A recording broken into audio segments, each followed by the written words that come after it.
Hello, it's Olivia from Girlybunches. First of all, just want to wish everyone a happy new year. Hope you had a great holiday and you had a great New Year's Eve. I did. My husband and I watched Jules Holland on the television and then watched the fireworks over London, which was wonderful because we've got a great view from our front door, which means we don't actually have to go into London and fight our way home. But no, we had a great time and we hope you did too.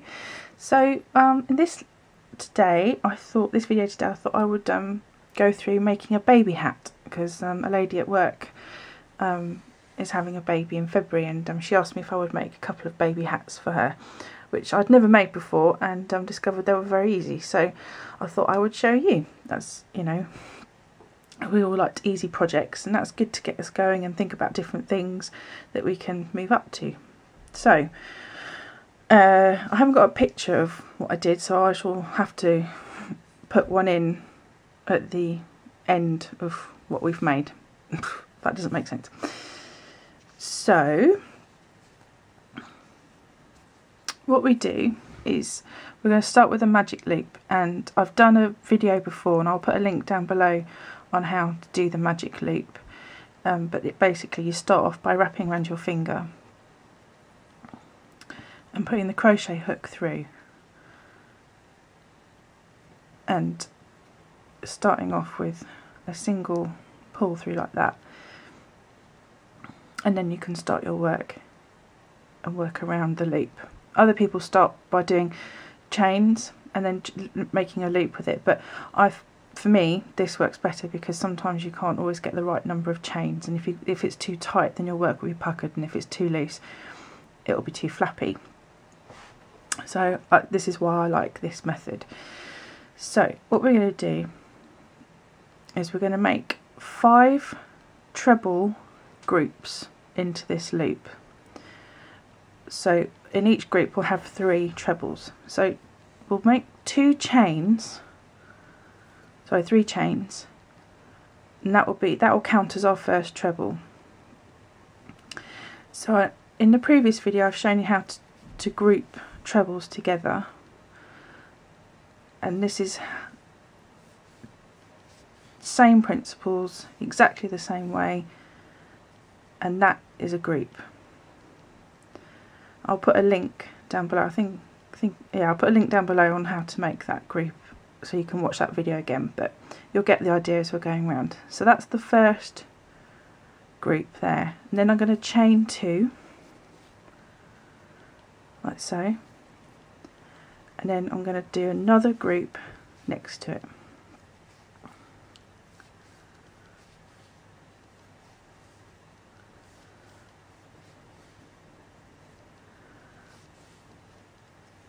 So you can see there's 1 group, 2 groups.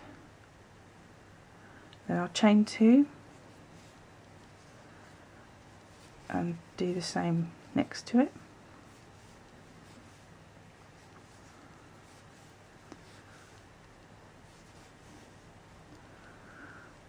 Like that. Chain 2, another group,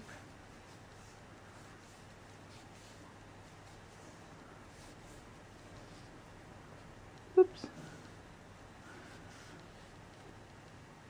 oh dear,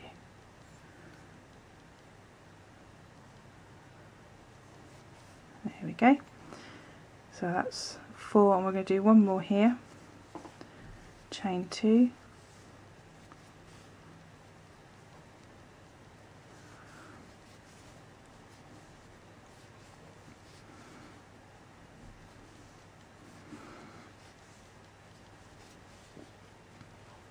like that, and then I'll just get some more yarn here. 1, 2, 3, 4, 5, chain 2, and then I'm just going to slip stitch into the top of this one here, the first one we did, like that, and then with this loop that we've left for the magic loop, you just pull that tight and that closes up that circle in the middle, like that. So now what I'm going to do is I'm going to slip stitch into this area here, and I'm going to do 2 groups in this area here, and I shall do 2 groups in that there, and that there, that one there, and that space there.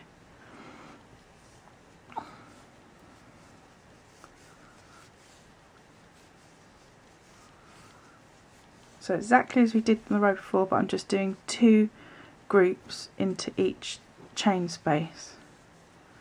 Still having the 2 chains between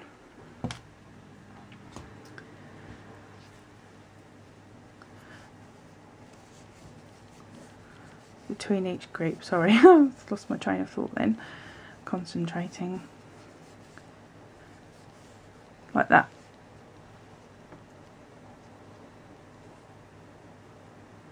Probably not the best yarn to use, but I was making another baby hat, so so another 2 chains, and then we're going to go into that space underneath there between the 2 groups. Sorry if you can hear my washing machine in the background gurgling away.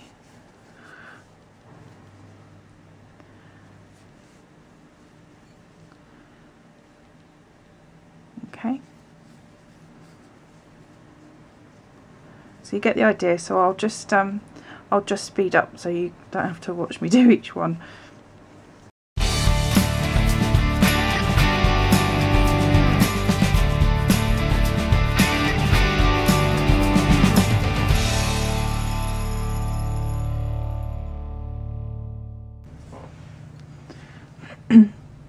Okay, so now what we'll do is we'll just slip stitch into the top of that group there to finish off the second row, and then we've got our 2 rows. We've got the 5 there, and now we've got 10 around the edge. So I'm going to slip stitch into that chain space there, and here I'm going to do 1 group in that space. Before I did 2,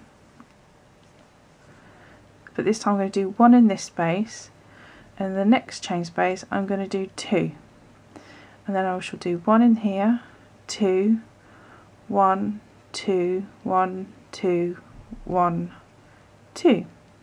I hope that makes sense. So I'll just show you the first. So I'll do a couple of chains and make my first group in that space there, like that. Then I'll chain 2 like I did before, and into this space next to it I'm going to do 2 groups.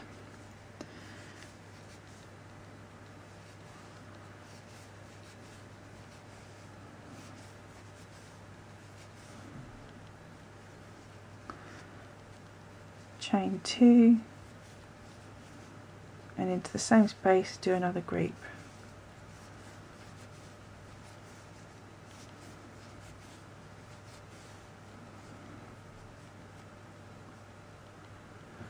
Okay, let's get some more yarn.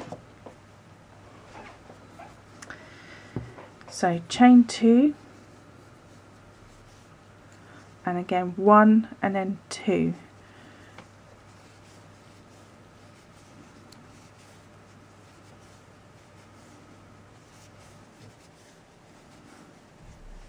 Chain 2, and then 2 groups into this chain space next to it.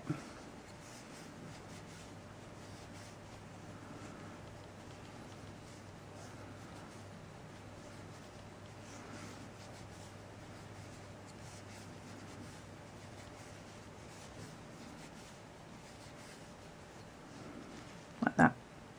And I'll just I'll go around and finish that row for you now.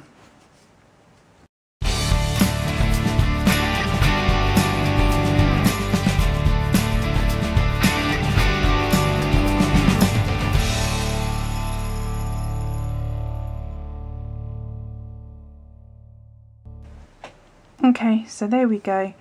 There are 3 rows completed now, and we've increased this row with 1 more group every other space from the row below. So this time we're going to do slip stitch into this group here, and I'm going to do one group in that space, one group in the next space, and then two in the third. And that'll be 1, 1, 2, and I'll go all the way around like that. So there's going to be a gradual increase, and we're doing this so that it will make a gentle curve but not be completely flat. If we did 2 in each one again, it would be flatter and it would start to wobble. It would be too wavy and it would get too big too quickly. So I'll just show you what I mean. So slip stitch into the first group space, sorry, and make our first group in there.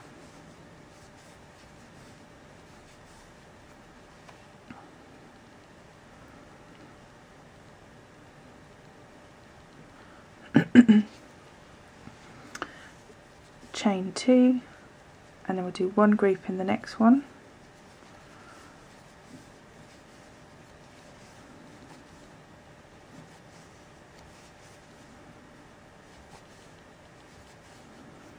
Chain 2 and 2 groups in this one here, this space here.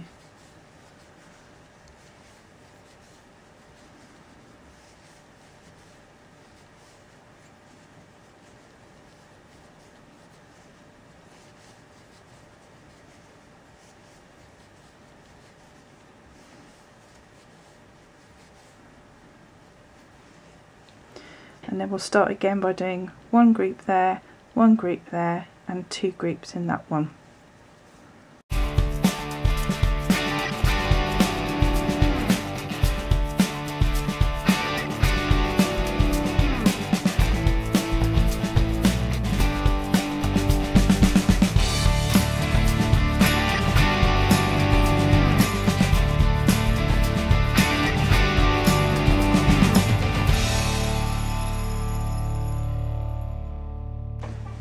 Okay, so just going to finish off that now with the 2 chains and then slip stitch into the top of that group there. So now we have 1, 2, 3, 4 rows, and this next row what we're going to do is we're going to slip stitch into this here, then we're going to have one group, one group, one group, and then 2. So each row we're going up, we're adding one group between the doubles. So this row was our starting row, and I did 2 groups in each chain space. The next row up I had 1 and then 2, and this row up we had 1, 2 and then 2. So the next one we're going to have 3 single groups in the chain space. So slip stitch in and do our first group,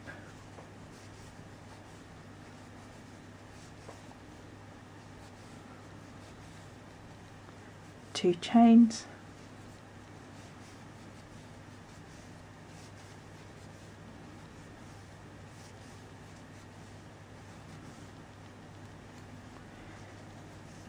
two chains, grab some more yarn,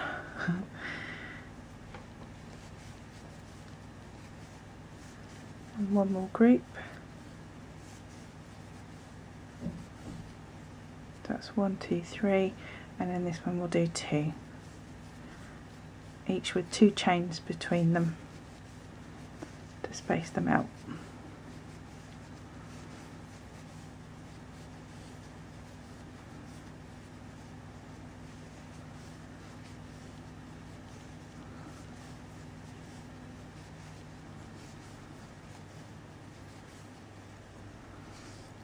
So you can see that now, 1, 2, 3, and then the 2 there. So I'll repeat that going round, and I'll just do that now because you get the idea.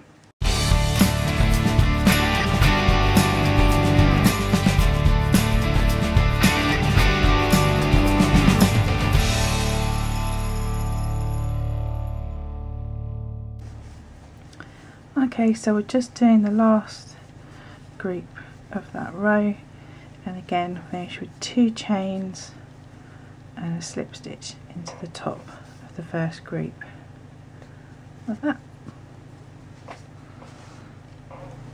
So there we have the first 5 rows of the hat. 1, 2, 3, 4, 5. And then here on in it gets a little bit easier, because the next row we're going to do, we're just going to do 1 group in each space, and you're going to repeat that for the next 4 rows. So that will take us up to row 9. So on row 5 now, and the next row, slip stitch into this space and just do 1 group per chain space. I'll just do 1 row and then come back and show you what that looks like. Okay, so you can see I've just done that row around the 6th row, which has just got 1 group in each of the chain spaces below. I'm just going to zoom out a little bit so you can see it better. So now you can see that 1 row there that doesn't have an increase in has brought the hat into a nice dome shape. So they're going to do another 3 rows with just 1 group in between each chain space. So I will do that and come back. So that, just to recap for you, that's 5 rows with an increase apart from that one. So that's our starting row, then 4 rows with an increase, and I'm going to do 4 rows without an increase just to bring the sides of the hat down. So when I come back you'll see the other 3 rows to bring that hat down, and we'll do 1 more row after that, but I'll show you that, and that will be just a finishing row, so I shall show you that after I've done the next 3 rows. Okay, so you can see now I've finished the last 3 rows of doing the single groups in the chain spaces from the row above, and I'm just finishing it off now by doing some half trebles, 2 half trebles in each space from the row above. This brings the edge in nicely so it doesn't fan out too much, so it will fit nicely. But you could do any edge you liked. You could do a picot edge if you wanted to, or just keep going down if you wanted to have like a turn up on the end of the hat, edge of the hat. You could do another row down, then you could fold it over. So I'll just finish that off and then I'll come back and show you the finished hat. So there we go, there's the finished hat, very cute. You could put a little bobble on top if you wanted to. That'd be really cute, wouldn't it? And of course you can do any colour, you can do different rows, different colours. Yes, I think that's really cute, really simple to do. You know me, simple, I like simple things. And yeah, go wild with it, do all sorts of crazy things if you want. I'm sure you can be very creative. Just if you wanted to make the hat smaller, instead of starting off with 5, you could quite easily start off with 4. I don't know about starting off with 3. I think give it a go, that might be okay. Depends how small you would need to make it, but yeah, that definitely would make it smaller. 4 would be a bit smaller, and yeah, maybe 3 you could get away with it. It might pucker up a little bit, so maybe 4 would be the most you could get away with by reducing that. But if you needed to make it bigger, then you would just need to do a few more rows of increasing 2 by 2 instead of just like, you know, putting a gap in between. So you might need to do the 3rd row with putting 2 groups in between in the chain space, and then start doing the gradual increase. But yeah, it's a very simple idea and easily worked to fit any shaped head that you need to fit the hat onto. So good luck with that. Thank you for watching. Please let me know how you get on. If you have any questions, please feel free to drop me a line, send me a message, and I hope you enjoyed this tutorial, and I'll see you soon. Happy New Year. Bye.